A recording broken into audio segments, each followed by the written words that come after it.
Hello, everyone. Welcome to another live guest interview within Mindful Journey. If this is your first time joining us, we're so delighted to have you. And if you've been with us for a number of these conversations, well, welcome back. As always, please feel free to put any questions you may have into the chat function. Then we'll work to get to them on the back end of the conversation. And in some occurrences, we'll navigate them in real time and bring them to Anita. I'm so excited to bring you our guest today, Anita Barbero. She is the founder of Renew Your Health. And I was just commenting prior to us starting that beautiful backdrop she has there. That is her company logo. Prior to rolling out Renew Your Health, and I'm sure she'll be sharing a number of instances that she's had in her business in which she's been able to facilitate mindfulness programs and lead workshops and lead meditation. She does a number of things underneath the company. But prior to that, in her corporate experience, she was the well-being leader at ESPN, a company that most of us have probably heard about. And she has so much to offer from my vantage point. I found her work via LinkedIn online, and upon perusing some of the information, it was evident that not only does she have the expertise to speak competently about taking care of self and self care, but additionally, and perhaps more importantly, she operates with a humility, an authenticity, and a genuine care that I trust you're going to feel today. Now, I wasn't able to experience that on the front end until we had our initial conversation, but instantaneously, I found that to be true of her. So excited to have her with us today. Anita, thank you for graciously accepting this invite and for joining us. I'm looking forward to our time spent together. Me as well, Adam. Thank you for the opportunity. I love sharing this wonderful gift and talking about self-care and mindfulness. And it's just so important and such a passion of mine. Amazing. Would you mind sharing with us today, Anita, just a little bit of your work, what it is that you do now through Renew Your Health, and then also your prior life, if you will? I know it's all a part of what makes you you, but just a brief synopsis as to your career leading up until now, and then specifically what you do with Renew Your Health. Okay. So currently, right now, Renew Your Health is everything that health and wellness encompasses, which really is mind, body, and spirit. So I love to take the whole self and integrate that into all of my offerings, whether it be workshops in corporate America or my health coaching that I do on an individual basis or group coaching. It's always about bringing together mind, body, and spirit. I'm a yoga teacher, meditation teacher, but I was first a student of both for years. And it was so transformational for me individually in my life that I absolutely had to share it. And I just think that the grounding piece where we need to be grounded first in our own well-being in our own selves so that we get rid of all the extra stress in our brains and our minds is really important. So whenever I go out, Adam, and I do workshops or retreats, teach yoga, whatever it is, counsel with clients, I always, try to bring them to their true self first to get rid of all the stuff that's going on in their head that mostly isn't true because it's negative self-talk and all of that. Why don't we Yes, just get yes. positive stuff coming down naturally? That's a practice. Right, right. No, it's beautifully said, and there's uh, an acronym we've talked about in Mindful Journey and other guest interviews a number of times of these little ants that pop up, right? Automatic negative thoughts, Mhm. and we are hardwired seemingly to protect ourselves. We have this weird belief, I believe, that by having this this thought that arises that maybe it could be rooted in self-pity that it's going to inherently make us feel better, solve the problem. So we know we've got a flat tire, for instance, and rather than looking for the solution of how we can get that tire fixed, we dwell on the fact that this always happens to me. So I say that to say, let's just dive right into it. What are some best practices that you found through leading meditations, through leading yoga retreats, etc., that we can decrease the number of ants to increase the number of positive self-talk experiences and not dwell on that negative? Yeah, so that's so interesting. I definitely think that even that is a practice that has to become habitual, like a habit change, because we're just so geared, like you said, to going naturally into that negative bias, that negative mindset, which I don't really understand why. So the practice has to be daily, and it's a mindset shift even to practice that. So, for instance, as soon as you get up in the morning, I mean, as soon as your feet hit the ground, just saying to yourself, taking 2 seconds, I am here. I am grateful, rather than getting up to whatever alarm that you wake up to or whatever alarms you to wake up and just going to the whatever has to be done, boom, boom, without letting you land. So as soon as you get up and your feet hit the ground, just, I am so grateful. What? That you woke up, right? I mean, we're Mhm, grateful that we're mhm, here, that we're alive. So that starts it right there, just pausing to do that. But, that has to be purposeful too. Like, I am going to do this. It sounds like a great idea. And then how long does it take for a habit to develop? So I always tell my clients or, wherever I am, start there. If you really want to start that mindset and heart shift, be mhm, grateful first thing in the morning, before mhm, anything else, right? Add mhm, gratitude. mhm, And then, throughout your day, gratitude transforms our inner world and our outer world. So whenever we're stressed, I am grateful. I am grateful that I am here. Take a breath. I am grateful. And I have these sayings all over my office if I were able to move my computer, and they're gratitude sayings. Good health is inner peace. Love yourself into wholeness. We've got this. Love. They're all over, and I mhm. be still and know, prayer changes things. Everything's right in front of me in my office, Yes. in my space. So I think, that's important too, because I'm human. I'm not superhuman, and Mhm, none of us are. So we need these things in front of us uh, continuously during our day, mm. as Yes. reminders, right? Yes, that is one of the things that really resonated with me when we first connected is what you just shared on the back end there of I'm human, right? I think sometimes we perceive that everyone else around us has it all together, even folks like yourself who might be actually trained mindfulness facilitators. And I know I get this a lot as somebody who runs a company called Mindful Journey. I think people think like I'm the Zen master, and it's the furthest thing from the truth. I have difficult moments. I've often said, even in past interviews, like I believe a bad day is my choice. So it's been a while since I've had a bad day because I've learned habits and rituals, much like what you've mentioned of these reminders to get me back to a state of joy and not angst. So when you talk about you being human, when you have a bad moment, is it these reminders that you revert back to that help you ensure that you don't have a bad day? Or is there some other tactic and let's just use the flat tire example because I think it can probably resonate with most folks. We've all had car challenges at one point or another in our life.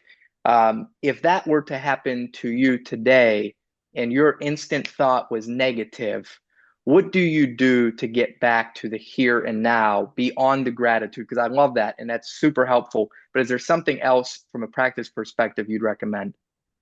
Yeah, so yes. And listen, if I were going to a place and I needed to be at a certain time and that kind of thing, and I got a flat tire or something derailed me, my first thought probably is, oh crap.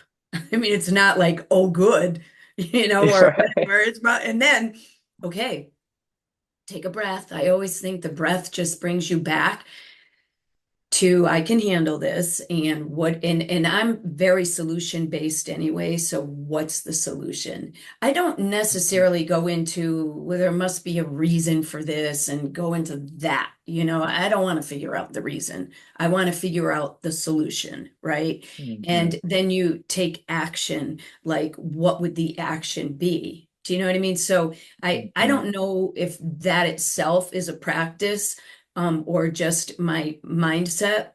I think solution based is really important and not going into, like, if you go into that, oh crap, not to stay there because that would be Hmm. bad, right? Then there's no solution, then everything's going to go wrong after that. So to avoid going down that hole for the rest of the day, you've got to figure out a solution and then, do the action that would help. If you need to get in touch with people to help you, or if you are going to Hmm. a place, you want to do that first. And then if you have AAA, or you know what I mean? So what's the solution, which I highly recommend, by the way. Yes. Every time I drive by somebody that's on the highway, I go, oh my God, I hope they have AAA. Because I Yeah. would listen, if I didn't, I don't know what I would do. I don't have the capacity or the wherewithal or the want or anything to fix that tire by myself. Do you know Right. what I mean? Right. So, that's Absolutely. another part of taking care of what it is that will not add more stress Hmm. if Hmm. something should happen. Do you know what I mean? Like Hmm. you want to be able, but that's all a part of, Adam. I honestly think that when we practice grounding techniques, practices during our day, like I have a meditation practice that I've had for 30 plus years, right? Nobody can take that away from me. It doesn't Hmm. matter where I am, on vacation, in a work thing, in the hospital, visiting, even when I was working at ESPN, and I had one morning that I had to get up at 4:30, and it bothered me so much, but I had to figure out how to get over that because I meditate at 6 a.m. and I'm not really good at 4:30 in the morning. But what I figured out, that I better figure it out. I wasn't going to be angry that day, because I had to give a full day. So what I figured was, okay, you have to be up at 4:30 in the car by 5. So when I was in my car, first of all, when I walked out, and I remember this vividly, because this is what happens when you pause to be in the moment and look at the gifts that are free to us, right? So when I walked out in the morning, it was dark. I looked Hmm. up, I saw beautiful stars. I mean, I wouldn't Hmm. see that if I were sleeping still. So I was grateful for the stars. So if people get up in the morning and have to go to work, I'm not saying meditate before, because I'm not going to ask you to get up from bed any earlier. I know I wouldn't, but if that moves you, do it. But if not, walk out, look up, and say, wow, not too many people are seeing this right now. Yeah. Yeah. It was so beautiful. And then on my drive to work, which was 45 minutes, I wouldn't Hmm. put, no way would I interrupt this quiet time with music and with the news, because the Mm, news yeah. just bring me crashing, Yeah, that's right. That's right. right? When I have too much. So it would be quiet.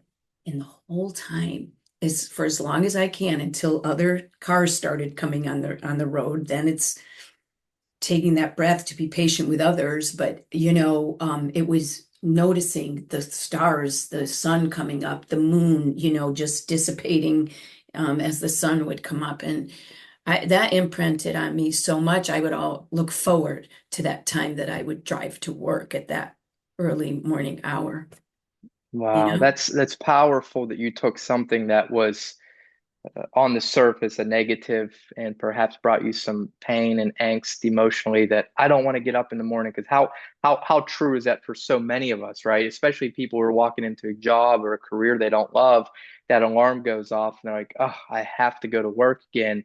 And even if you had that feeling, initially, which it sounds like there was a piece of that, you Yes. were able to reframe it in such a way that shifted your whole mindset so that your day wasn't ruined. And I that's hugely powerful, Anita. And what I'm hearing from you, really, from my definition and my belief about mindfulness, that is the practice of it, of bringing your attention to the now on purpose. So looking at the stars, as you're saying, purposefully and just embracing it without any judgment, you were really centering yourself in the here and now. And I think if we all can do that more often, centering ourselves, we're going to be more receptive to opportunities, less likely to get frustrated with people, etc.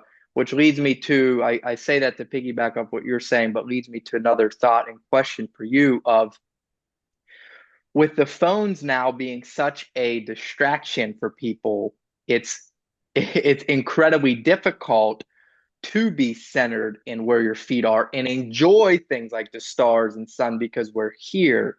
What recommendations might you have for someone who's having a difficult time detaching from it or other drugs, if you will, that they can get back to center more frequently if they're dealing with an addictive tendency or habit?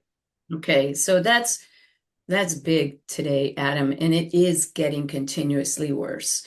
And let me tell you, I have my phone right here. So, right here.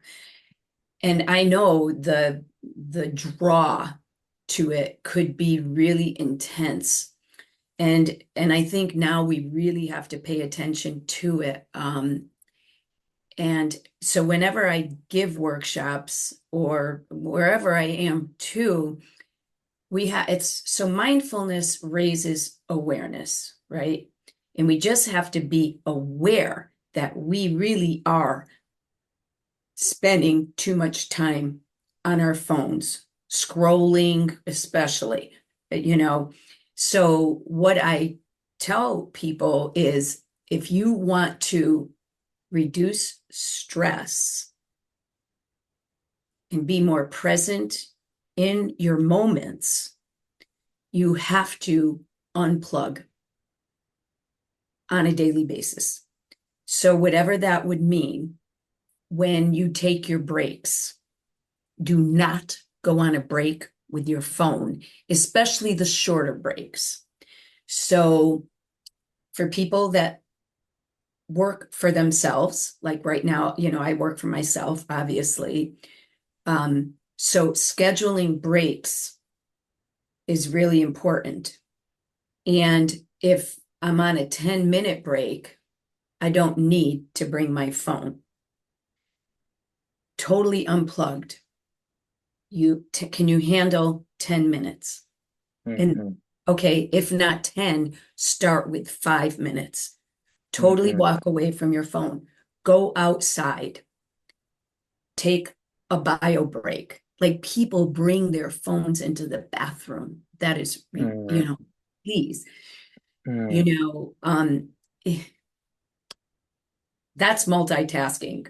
Going to the bathroom and looking at your phone. I mean, pick one, right? Right, Do you know what I right. mean? So our poor bodies and our poor minds, we're just tasking them with so much today. And then we want to be healthy, body, mind, and spirit. It just so that's what I totally recommend. And if you have the ability to go out into nature, just go out and walk for 10 minutes and breathe, or 5 minutes, like I said. Or if you need to stretch your body, you don't need your phone to stretch your body, to walk, Right. to shrug your shoulders, go, have a snack. You don't need your phone to have a snack. Just leave it. It will be there Mm-hmm. when you get back, and so will everything else. Mm-hmm.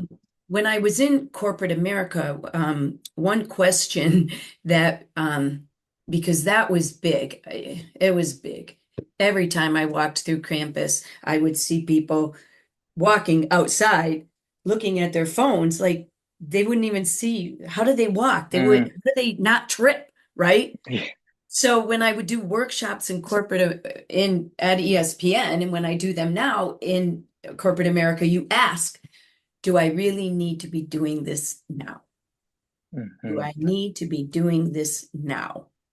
So Mhm. if you have to ask that question, and then that might make you put your phone in your pocket for this Mhm. walk or this 5 minute break or this 10-minute break. Or what about when we're having conversations with people walking? Do we need to have our phone? I mean, that's so distracting when Right. somebody has their phone and they're looking, but they're talking to you. And I just pray I never do that. Do you know what I mean? Yeah. Um, so just to be paying attention on purpose to what's happening right now, that's the definition of mindfulness, right? So what do Yeah. we need to pay attention to right now? Our phone or the person we're with or the walk? I'll never I'll never forget. I was walking from one meeting to another, and there was a VP that was walking at the same point I was, but she was crossing the parking lot, looking at her phone, and almost got hit because there was looking down. You know what I mean? And there were cars Yeah. all over the place. But this is what can happen, right? We Yes. don't pay attention to what we need now and what's Hmm. Yeah. Oh, that's deep. So many ways I could take that. I mean, so many things and a few things I wrote down, but one of the things that comes to mind off of what you're sharing, Anita, is that we, societally speaking, at least in America, celebrate this burnout mindset from my vantage point, right? Like when you talk about how do you rise, through corporate America, how do you get promotions to get opportunities? Well, you've got to have this unrelenting work ethic. So what do? We believe that always being on and always being there and always being responsive means that we are effective. And I've often argued that if if somebody is hired to execute 40 hours a week, 8 hours a day, and they're there for 40 hours, but they're only on task for 1 hour, they're really not all that effective. Whereas if they are hired for 40 hours, but take a 2 hour break in the middle of the day because they want to nourish themselves or rejuvenate themselves or work out, and that's going to get them back to an equilibrium where they can perform at their very best, then arguably there, and you probably have data to support this, having led well-being initiatives, like what was the return on investment of these breaks and of these opportunities that you had for people to disengage. So there's not really a question behind that, Anita, other than like what is your belief as it relates to what you saw in corporate America specifically around burnout? Like, was it celebrated, or was it celebrated when people were actually taking time off in their vacation? So honestly, Adam, when I was at ESPN, slash Disney, because Disney owns ESPN, I'll have to tell you that I really believe um, that there was a remarkable difference in the time that I was there, the 10 years, because we had such a wellness initiative. And we made it a point to get leaders and the real stakeholders on board with what we were doing. And, that required developing a personal relationship with with the leadership that we knew would be responsive to it. And wellness and well-being, really everybody wants to be well, right? But it's kind of a concern that's down here because it's not work related. So what we were able to do was get leaders on board by just going in to their offices personally. Like I would knock on EVP's doors and say, "Hey, are you stressed out today? Would you like 5 minutes of meditation or 3 minutes?" I very rarely got a closed door because they wanted it too, right? They're humans.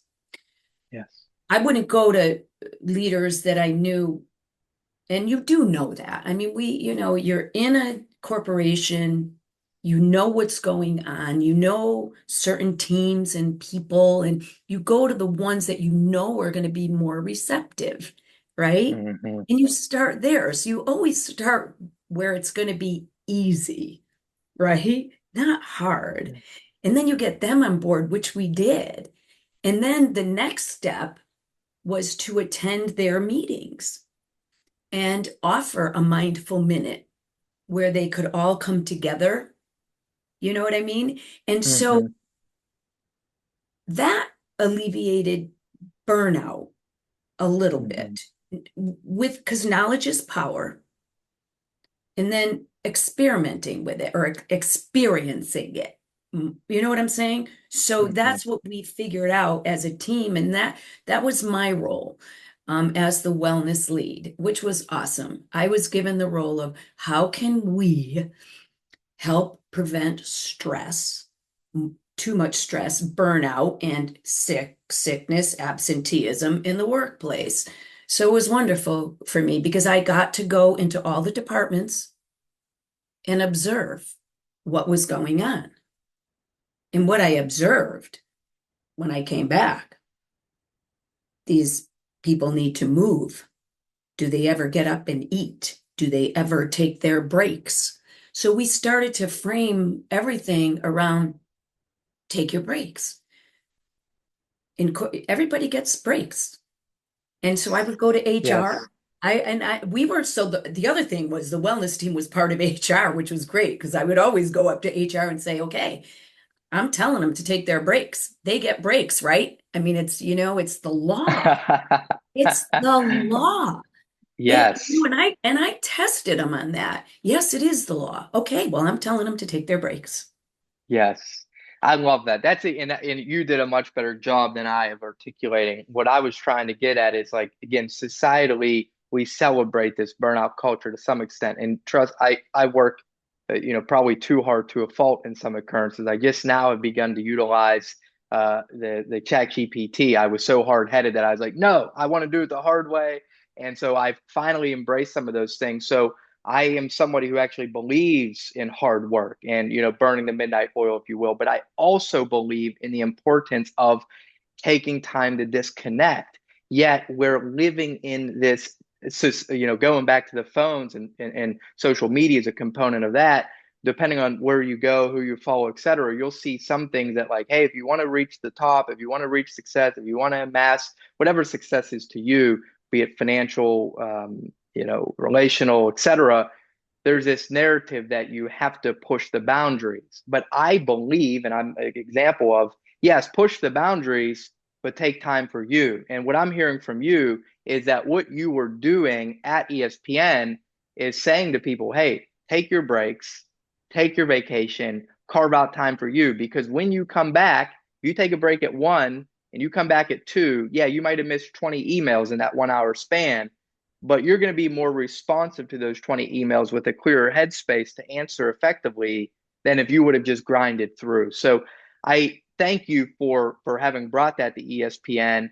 How has that message been received in your time away from ESPN? When you're going into corporations and a leader hires you, are they receptive to this ideology, or do they say, Anita, we want you to talk just about yoga, leave this well-being piece aside? What does that look like? Have they embraced it as well as the executive leaders at ESPN did? So what I don't do is I don't go in as a yoga teacher. And even though I'm a yoga teacher, that's like a small piece, and not everybody's going to do yoga. So what really I go in with is mindfulness, which is, and I don't worry about whatever like the religious connotations. I never got involved with that. It's the scientific um, research. And all his mindfulness is paying attention on purpose to what's happening right now. So when I go into corporations and talk on well-being, mindfulness is what I talk on. It's not yoga, it's more mindful movement, right? And I that's another thing that I really believe and really was able to give while I was at ESPN, and now it's movement. Yesterday I was giving a workshop to a bunch of staff at a medical community, and during the workshop we got up and we moved, and it was just moving your shoulders, getting the stress out of your body, because I believe that our bodies hold a lot of stress. So yoga is something that's a practice that if you want to take it on, go for it. Mhm. But as far as mindfully moving and mindfully paying attention to your body, those are all things that can be done by everyone on a daily basis. And everybody is human. Everybody is human. So if there's leaders that attend these workshops, and there are, like yesterday, typically the CEO of the company of this particular medical community does attend, and and believes in it. So and then if not, if the leaders don't attend, my communication is always to who's ever there, that you are a leader to whatever job you have, because you have to get work done. So take on that role of leader as yourself. And how would you treat yourself as a leader, right?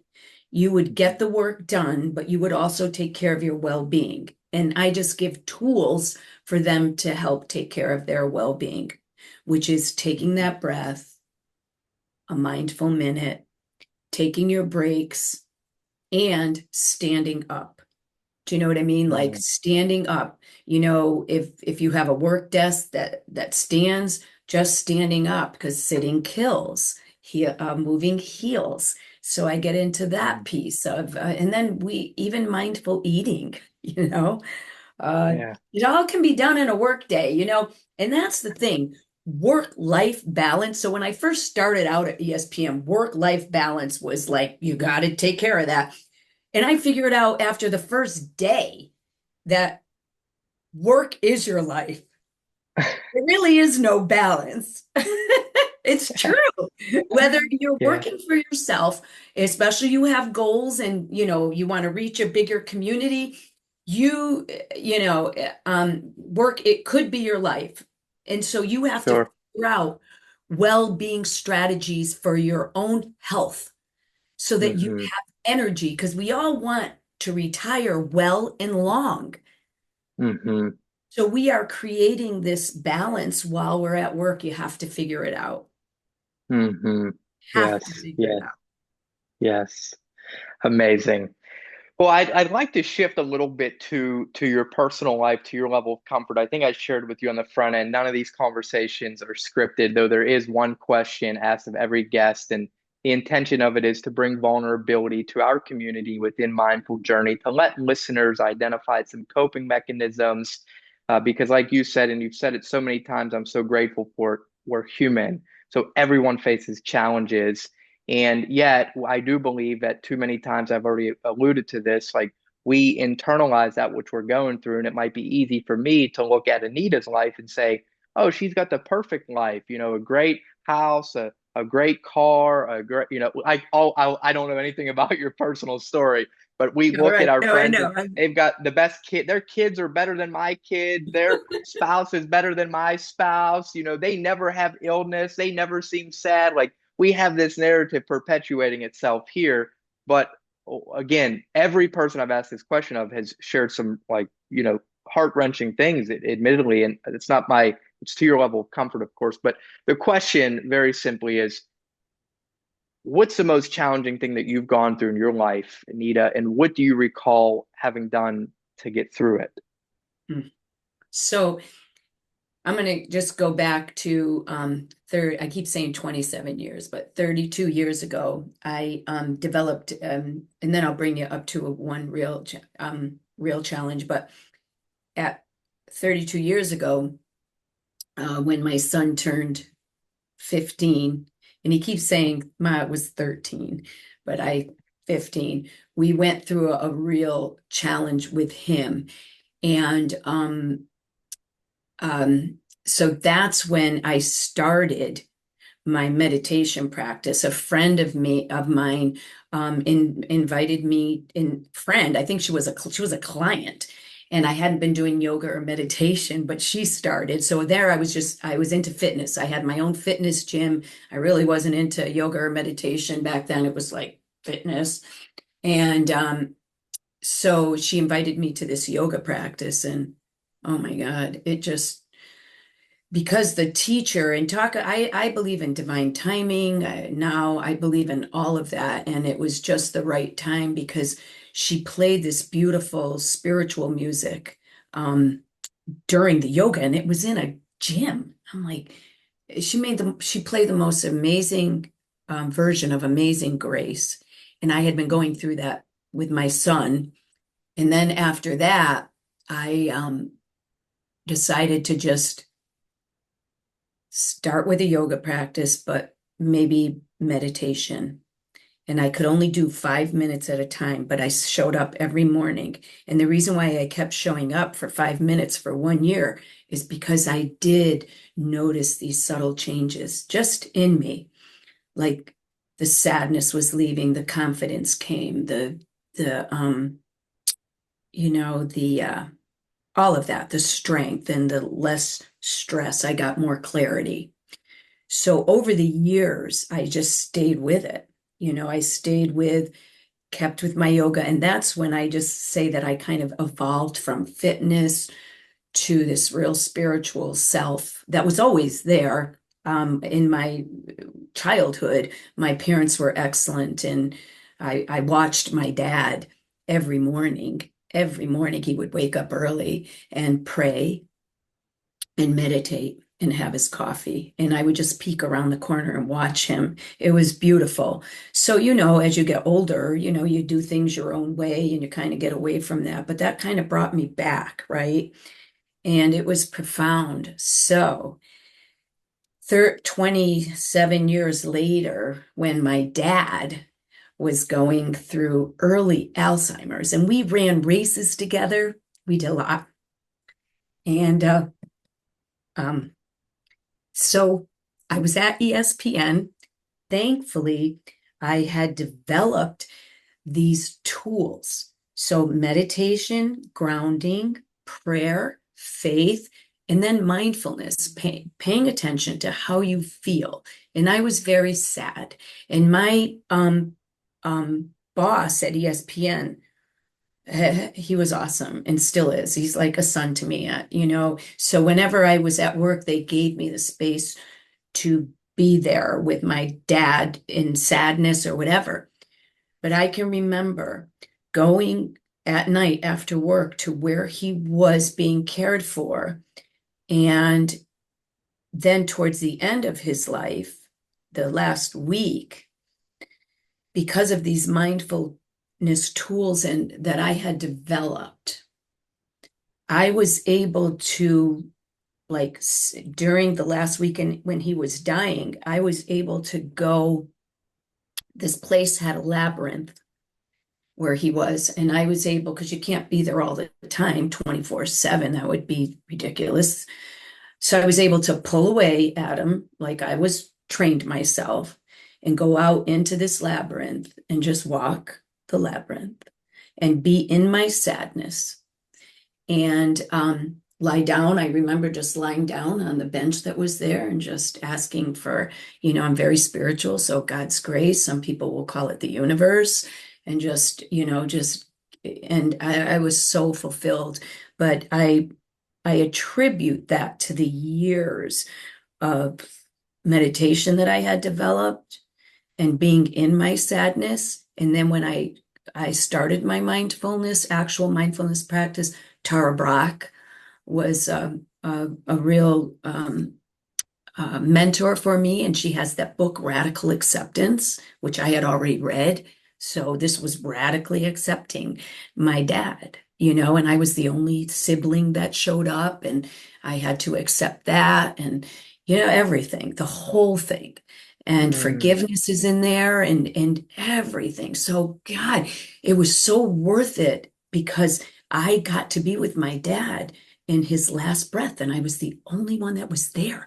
And I got to read his Bible and his prayer book that I saw him read those years that I was yeah. growing up because he kept it. So I was and now he's gone, but I am left. I have his prayer book and I added that to my prayer every morning when I meditate. And he's underscored it. So I know what he was saying. I know what his thoughts were. How beautiful is that? So And I beautiful. attribute all of that experience and it sits here so well. Do you know what I mean? It like, Hmm. so I'm not so sad. Wherever my Hmm. dad is, wherever I am, my dad is. Hmm. It's Hmm. beautiful. It is beautiful. Well, thank you so much for your vulnerability and being willing to share something so personal with us, both about what got you into meditation and the challenges, when your son was young, and then um, your dad's challenges with Alzheimer's. It's a beautiful reminder to all of us, from my vantage point, that it's okay. I love you use the word acceptance, that it's okay to feel sad, right? In that particular instance, I think sometimes we believe that, again, going back to some of the societal norms that may be out there now, that strength is showing up like we've got it all together. But sometimes strength is an acceptance of the sadness so you can work through it and deeply appreciate that which you had with your father and continue to have with him. So thank you for sharing that, Anita. Uh, Beautifully said. There was a question that came into a guest from a guest, and I think it ties in nicely to that answer. Although this was brought up on the front end of the conversation because you mentioned about loving yourself. The question simply says, "What does love yourself into wholeness look like?" I bring it up on the back end of your story because when we go through tragic times, we can blame ourselves for some of the pain that is occurring. In this case, you might not have been placing blame on you because not much you can do with your father, it doesn't sound like in that moment. But we can place blame on ourselves for maybe a divorce, right? We go through, or maybe an addiction, or maybe a financial challenge, or and so loving yourself into wholeness, I think the guest said the back end, it should pop up on the screen. Yeah, answer a lot. So what does love yourself into wholeness look like? What does it look like?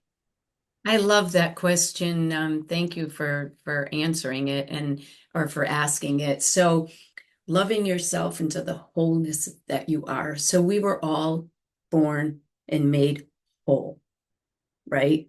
Our wholeness. And in our brokenness,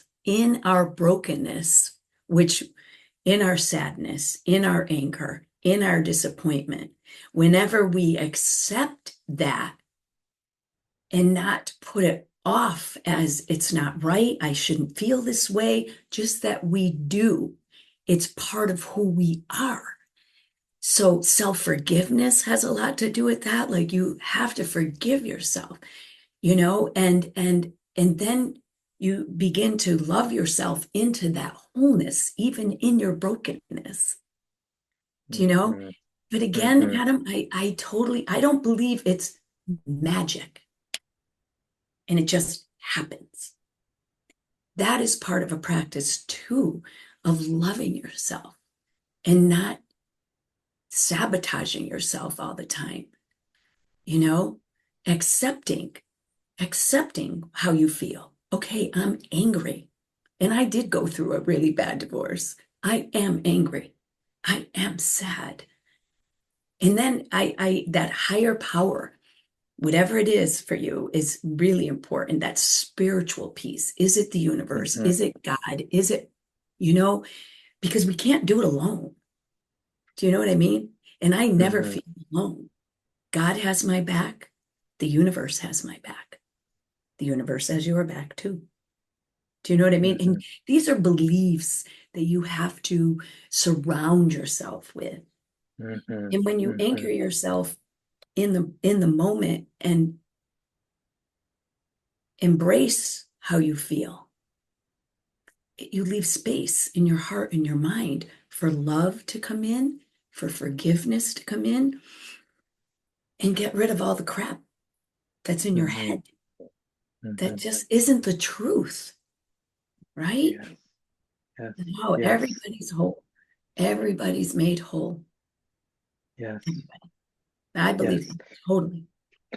You've used the word anchor a number of times. For people who are listening in today or maybe listening in later, as it relates particularly to meditation, we've had a number of guests talk about, using your breath as the anchor, right? That you can hold on to kind of um, not get rid of your thoughts because we can't really, we just see them come and go. But could you just help us at an elementary level for people who might not be, might not have engaged with guided meditations or might not know a whole lot about mindfulness? Because I picked up on you using the word anchor a few times. I love it. I think I understand the context in which you're using it, but what does an anchor mean in terms of like grounding yourself and what can we do? Is the breath an anchor? Is there anything else we can use as an anchor? Yes. So the reason why breath is brought as an anchor first, Adam, and who's ever listening, is because the breath, we all have access to our breath. And our breath does have physiological responses. So when you pay attention to your breath and you breathe in and you breathe out, it brings your nervous system into balance. That's just an inner thing that happens. It's our physiological response. However, sometimes the breath as an anchor can be bring trauma. It isn't good for people because it brings some anxiety if there's some PTSD in their lives, in their bodies, if they hold a lot of stuff in their bodies. So there could be other anchors, and the other anchor could be, putting on music that you love, like whether I don't know how you would do it, phones or just if on a screen and looking at beautiful scenery, that could be an anchor. It's just getting your mind, and that's true. You can't get rid of those thoughts, and they do, and it's just that you don't want to become entrapped by them. You Mhm. you don't want them to control you, right? So Yes. whenever you choose an anchor, and it could even be sound. An anchor is just what's in the present moment that you want to pay attention to. If you go out into nature and you just, again, you can't go away from your phone, and you're looking at the trees and you're just taking a walk and you just breathe in and out the tree, that could be an anchor, right? Um, just paying attention to sound. Like people say, all I hear is the ticking of the clock. Okay, accept that is that's what you hear. And then Mhm. eventually, I love hearing the ticking of a clock. It's such a beautiful sound because when you ground and anchor yourself on a daily basis with practices that bring you into the present moment, then things don't frustrate you as much. Do you know what I mean? Mhm. Mhm. Certainly, certainly. Does that explain it at all? 100%. Yeah, eloquently shared. I thought it was wonderful. And a lot of that was personal curiosity. But I thought just the intentionality of you using the word of anchoring for people, again, might not be exposed to. Because if you're going through a guided meditation, you often, hear like, let your breath be the anchor. And the visual for me has always been good because it's like, all right, it's an anchor of a boat, right? Is to put you here, to station you here, to anchor you here. So that's super helpful. Anita, let's backtrack to because I feel like these conversations are intended to be deep, but I think we've gone so deep, and I love that. But I'd like to bring something fun and maybe lighthearted into the conversation. Give us maybe something unique to ESPN that folks listening in who actually watch ESPN on a regular basis, which I'm one of them. What's something that we might be surprised to know about the campus, about the anchors there, about ESPN in totality that the everyday consumer doesn't know? So yeah, so first of all, they're all about they are so everyone that works there, they are all about perfection, right? Which, okay, so perfect isn't good, but because you also look at sports and everything everything has to be perfect or else it doesn't air. So that's fun. And I had the opportunity to go to all the Monday night football games with the remote crews behind the scenes to bring wellness to them. So, Oh, cool. what you don't know, like when you watch the games, is there's a whole crew of employees behind there in these trailers it's just amazing to me the amount of work that they do and how they put it forth and what we'd never see. Do you know what I mean? And Yeah, yeah, that was just an awesome experience for me. I was dumbfounded. I'm like, oh my gosh, they show up and they have to be on, but they show up in these trailers and they basically live in them to put those games on or air whatever yeah. they do and things like that. And as far as the gym went, a lot of anchors did come to the gym, when we were on Hmm. campus. And the campus is a beautiful campus, the one in Connecticut. And there's just it's just so beautiful. They make the surroundings really nice for the employees. And you know what I find out a lot, Adam, what I found out a lot, and I still do today when I go into corporate America, is people don't give themselves permission to take breaks to self-care. Like it's my boss's fault. Is it really? Or are you just not giving yourself permission? So Right. that's saying that you smiled on that, but it's so true Yeah, because when you're in business for yourself, you can't blame anybody but yourself. But when you're that's working right. for people, That's you know, right. so, and then I would say to that is, well, then you need to have a conversation with your boss. I mean, it's as simple as that, right? I Yeah, mean, just go and have the conversation. But we get so like, oh, we have these strongholds that we build up, and they're like this armor, and just get rid of the armor yeah, and have some fun and let down our guards and see what's out there, even on yes. campus or right outside your window. Yes, yes, so true. So I'm intrigued by the Monday Night Football crew. I'm a Steeler fan. Sorry for anyone who Oh, doesn't like the Steelers. awesome. So I've watched plenty of Monday night games. Um, so we watch Monday night, and obviously I always knew there's like more behind it, right? Because any production requires a lot of manpower and a lot of due diligence, and on the back end to ensure that the cameras are in the right places, et cetera, et cetera. But what I'm understanding, if I'm hearing you correctly, is that they travel in these big trailers, essentially, or in trucks, or however. And then once they arrive on site, you actually traveled with them to all of their games and were leading wellness programs.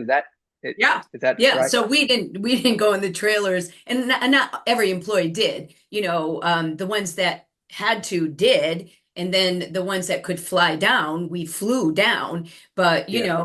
the work day, which started very early and went Hmm. very late. And so a few of us from the wellness team were selected to go down there and just help them with their movement and their relaxation and with the food, healthy food for more energy and things like that. So Yeah, um, we took that's care of them, cool. and it was leaders in that department, Monday Night Football, Hmm. that we had opened up the door to mindfulness and paying attention. And we actually had Dan Harris come in. Remember, he did the book 10% Happier.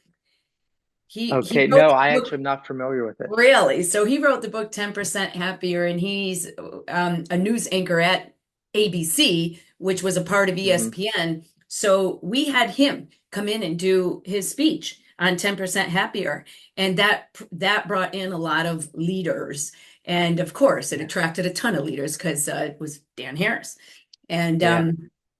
that was a game changer, I'll have to say. So that after that, the Monday Night Football crew, the leaders in that, the VPs and EVPs, contacted us and said, "Hey, could we have two of your wellness team members come with us on our Monday Night Football?" So I went to all. It was an amazing experience. That's awesome. Did you get to go to the games then too? Yes.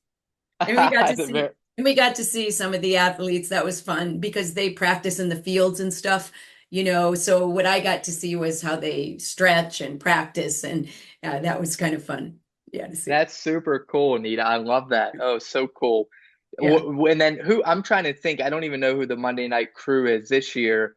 But when I know Chris Berman's been with ESPN forever. He always has done like Sunday NFL Countdown. Obviously Scott Van Pelt seems to be the face of ESPN now. But who were the folks who were like the faces of Monday night then? Was it Steve Geez, Young? And uh, uh, who? yeah, who was it?